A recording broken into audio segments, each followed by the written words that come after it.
Au nombre des préoccupations de l'actuel chef de l'État lorsqu'il arrivait à la tête de ce pays, le football n'a pas été épargné par les cercles ou les foyers vers lesquels il devait s'orienter pour ramener la paix.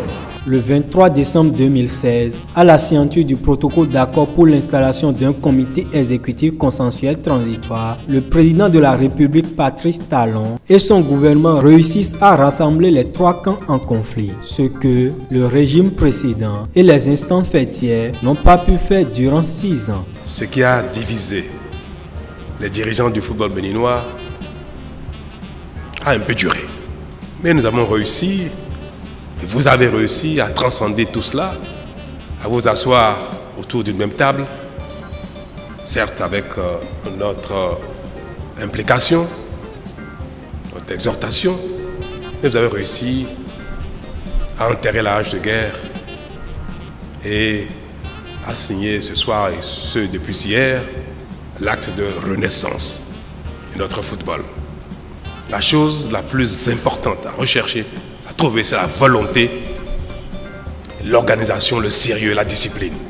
Si nous nous donnons ces atouts à partir d'aujourd'hui, le foot béninois réussira à enlever des trophées au plan régional, mais mondial.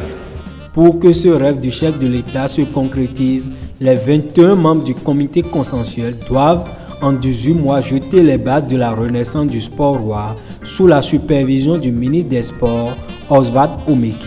Les missions principales de ce comité exécutif consensuel transitoire sont de toiletter les tests pour enfin lever la discrimination qui empêchait certains d'être candidats, faire en sorte que le cahier de charges soit défini pour la reprise des championnats, faire en sorte que tous ceux qui avaient été exclus pour des raisons d'affrontement, de combat, de conflits politiques entre les différents camps soient réintégrés et que désormais la feuille de route qui doit conduire à la renaissance du football béninois soit conduite, validée de commun accord et scrupuleusement suivie par chacun des camps. Il est un secret de polichinelle que la FIFA est réfractaire à l'ingérence du pouvoir politique dans la gestion de ses associations membres. Pour éviter de tomber sous le coup de ces sanctions, le protocole d'accord va être entériné le 7 janvier 2017 lors d'une assemblée générale extraordinaire, notamment la reconfiguration du comité exécutif. 7 mois plus tard,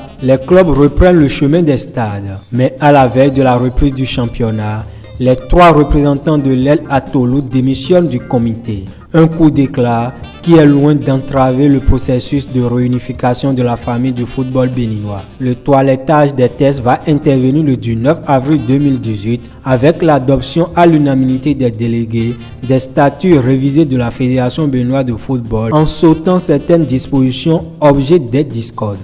Vous avez constaté avec nous depuis un certain temps, les gens ont tellement critiqué l'article 35.4c parce que ça, c'était considéré comme un article qui discriminait, étant donné qu'on demandait qu'il faut que chaque candidat au comité exécutif de la fédération fasse au moins 3 mois dans un club ou une association affiliée à la FB, à la FBM. Mais aujourd'hui, Dieu merci, on a discuté et nous avons essayé de sauter le verrou de 3 ans pour les membres du comité exécutif, mais qui veut être président de la Fédération béninoise de football doit remplir cette condition. 3 ans au moins dans un club ou dans une association affiliée à la FB, parce que vous comprenez comme moi, la Fédération béninoise de football, c'est quand même une institution.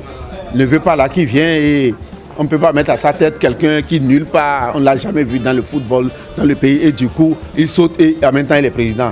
Au cours du même congrès, les acteurs valident le code électoral et désignent par la même occasion les membres des commissions électorales et de recours. Kazmi Kanankin préside la commission électorale et Laurent Rouimbo, lui, celle de recours pour les 4 prochaines années. La bataille pour l'élection du nouveau comité exécutif est ainsi lancée. Il faut dire que tout le monde ne peut pas gagner. Enfin, tout le monde ne peut pas être membre du comité exécutif.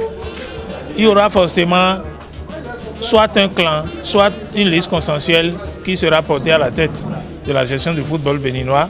Et je pense que l'essentiel, c'est que ça se passe dans la bonne ambiance, que ce soit de bonne guerre, que les uns et les autres s'affrontent en termes d'idées et non en termes de clans ou autres, que ce soit les idées qui soient mises devant pour permettre aux congressistes, aux électeurs, je vais dire maintenant, de décider et de décider pour le meilleur du football béninois.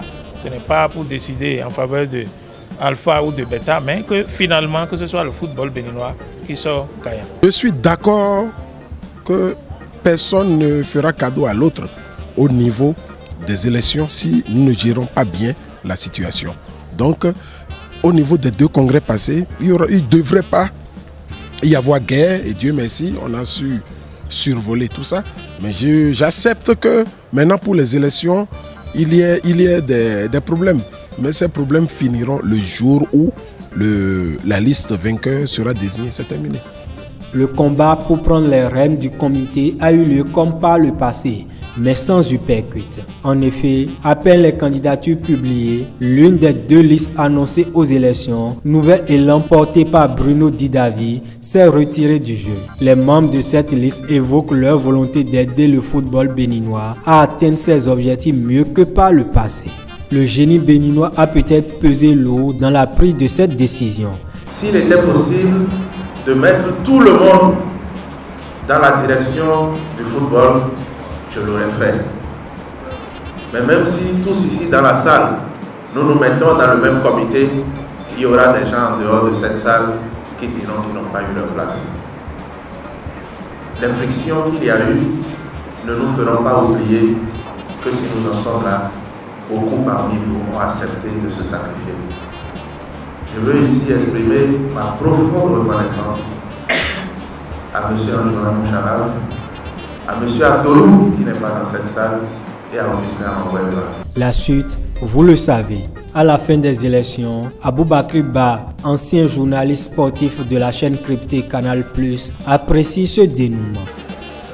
J'ai juste envie de dire enfin que le football béninois sorte de la crise. Enfin surtout parce que le football béninois avait entamé une très belle phase de progression, minée par des problèmes de gouvernance, par des problèmes au niveau des instances. Aujourd'hui, maintenant on a presque envie de dire place au foot, place au talent, place à l'envie de cette jeunesse béninoise de démontrer quelque chose, parce que je ne suis pas d'accord qu'on dise que le Bénin c'est un petit pays de football. Non, c'est pas vrai. Le Bénin a son mot à dire. Quand les choses étaient bien organisées, le Bénin avait prouvé quelque chose. Il y a une histoire à écrire, une très belle histoire à écrire pour ce football béninois. Et heureux surtout de voir que le dénouement s'est passé avec quasiment un consensus. Et ça, c'est très rare. J'ai presque envie de dire qu'il y a un modèle béninois. En matière de démocratie et de transition démocratique, il y avait un modèle béninois. Le Bénin avait impulsé un modèle qui a fait tache d'huile. J'ai envie que ce modèle-là, qui a présidé à l'élection du nouveau président de la fédération, fasse tache d'huile un peu partout en Afrique. Qu'on arrive à des consensus, qu'on arrive à donner de la confiance, à donner de la puissance et de la légitimité à un président qui arrive seul avec une liste, investi de la confiance de quasiment de toute la classe dirigeante du football au Bénin, pour qu'il puisse avoir les coups de franche, entamer des réformes et impulser un nouveau départ au football béninois. Ao no vibaluvio, ao no vibaluvio, mende po bolwa nepolo, agwe menu ya joilo.